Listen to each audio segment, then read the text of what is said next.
मानव आता है और संसार से चला जाता है, न वो कुछ लाया है और न कुछ ले जाएगा। केवल उसके जो कर्म है वे उसके साथ जाते हैं।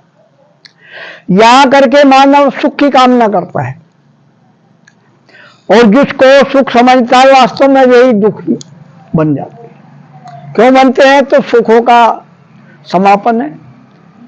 जैसे दिवस के उपरांत रात्रि निश्चित आएगी, इसी प्रकार से जो हमारे सुख है, वैभव है, वे हमारे आते हैं अर्चित। तो इसी द्वंद्व में मानव यहां दुखी हो जाता है। वो चाहता है स्वर्ग और मोक्ष कहाँ है। आज तक स्वर्ग और मोक्ष के विषय में कोई नहीं बतला पाता। कोई कह रहा ऊपर है, कोई कहता वनों में है, कोई तीर्थ में कह रहा है, परंतु जो सुख है, जो आनंद है, जो मोक्ष है, वो मानव के हृदय में है। और वो कहाँ मिलेगा? जब हम अच्छे कर्म करेंगे। जिन कर्मों के करने से मानव को उत्साह मिलता हो, शांति मिलती हो, आनंद मिलता हो, वही मोक्ष है, वही स्वर्ग है।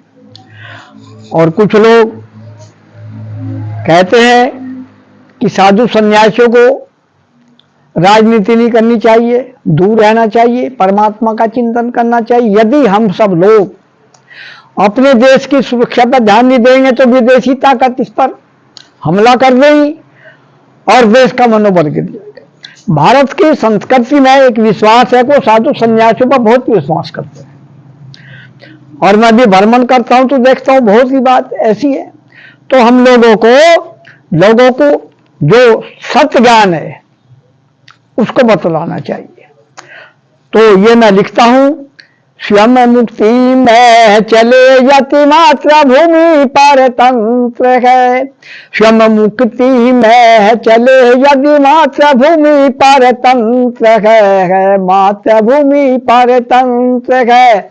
वह जीव कोटि कल्प में परतंत्र है, परतंत्र है, परतंत्र है, परतंत्र है। स्वतंत्र मेरी मातृभूमि, स्वतंत्र मेरी मातृभूमि, मोक्ष मुक्ति है यही, मोक्ष मुक्ति है यही। विचार लो निखार लो, श्रेष्ठ युक्ति है यही,